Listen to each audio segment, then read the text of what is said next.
Class 9th chapter 5 circle का यह theorem number 11 है। The sum of two opposite angles of a cyclic quadrilateral is 180 degree. Cyclic quadrilateral क्या होता है? हमने पिछले वीडियो में बताया है कि कौन साइक्लिक प्रॉपर्टी क्या होती है। सर्किल में पॉइंट्स जो लाई कर रहे हैं उसके सरकमफेरेंस पे, तो वो कौन साइक्लिक माने जाते हैं। ऐसा क्वाड्रिलेटरल जिसके चारों वर्टेक्स पॉइंट्स किसी सर्किल के सरकमफेरेंस पर लाई कर रहे हो तो उसको बोला जाता है साइक्लिक क्वाड्रिलेटरल। तो उसमें जो अपोजिट एंगल्स होंगे उनका सम 180 डिग्री होता है। कौन साइक्लिक क्वाड्रिलेटरल के अपोजिट एंगल का सम 180 डिग्री होता है। ये थ्योरम 11 इसी को प्रूफ करना है। ये देखिए, ये सर्किल है और इसका सेंटर ओ है। इसके सरकमफेरेंस से पास करता हुआ ये क्वाड्रिलेटरल है ABCD, तो इसको बोलते हैं साइक्लिक क्वाड्रिलेटरल। ऐसा क्वाड्रिलेटरल जिसके चारों वर्टेक्स पॉइंट किसी सर्किल के सरकमफेरेंस में पास करते हो तो उसको बोलते हैं साइक्लिक क्वाड्रिलेटरल। अब यहाँ पर थ्योरम क्या कह रहा है कि the sum of opposite angles, या इन दोनों का सम क्या होता है 180 डिग्री होगा। वो सब के लिए नहीं बोल रहा है, वो सारे क्वाड्रिलेटरल नहीं कह रहा है, केवल साइक्लिक क्वाड्रिलेटरल की कह रहा है। इसको ध्यान रखिएगा यहाँ पर, ऐसा क्वाड्रिलेटरल जो सर्किल के सरकमफेरेंस में उसके सारे वर्टेक्स पॉइंट्स हों, ठीक है, तो उस केस के लिए बात कर रहा है। तो यहाँ पर हम थ्योरम 9 का यूज करेंगे। DAB आर्क ले रहे हैं, तो इस आर्क से सेंटर पर जो एंगल सबटेंड होगा, अब DAB आर्क समझ रहे हैं, माइनर आर्क हो जाएगा। तो जो माइनर आर्क होगा यानी तो ये साइड हो जाएगा माइनर आर्क और इस इधर हो जाएगा मेजर आर्क। तो DAB आर्क से सेंटर पर जो एंगल सबटेंड हो रहा है वो एंगल ये हो जाएगा, ठीक है। और इसके जो आउटर पॉइंट्स है DAB आर्क का, ये इनर पॉइंट्स हो जाएगा, ये क्या हो जाएगा आउटर पॉइंट्स। उसके DAB आर्क से यहाँ पर जो एंगल सबटेंड होगा C पर, वो हो जाएगा एंगल DCB। तो फ्रॉम थ्योरम 9 ये क्या कह रहा है कि angle subtended by arc DAB at centre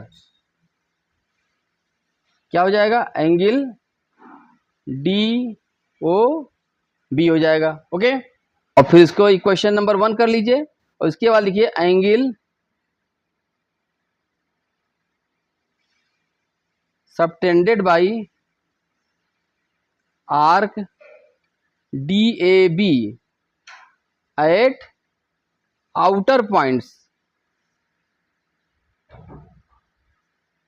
points of arc. Outer point क्या हो जाएगा इधर, ये क्या है C, आउटर पॉइंट C पर, ठीक है, ये C पॉइंट पर बात कर रहा है। तो क्या हो जाएगा एंगल हो जाएगा DCB, ठीक है। अब थ्योरम क्या बोलता है, from theorem angle DOB equals to 2 times of angle DCB हो जाएगा। इक्वेशन नंबर 3 हो गया। सिमिलरली हम क्या करेंगे, यही काम करेंगे angle subtended by arc DCB। Similarly angle subtended by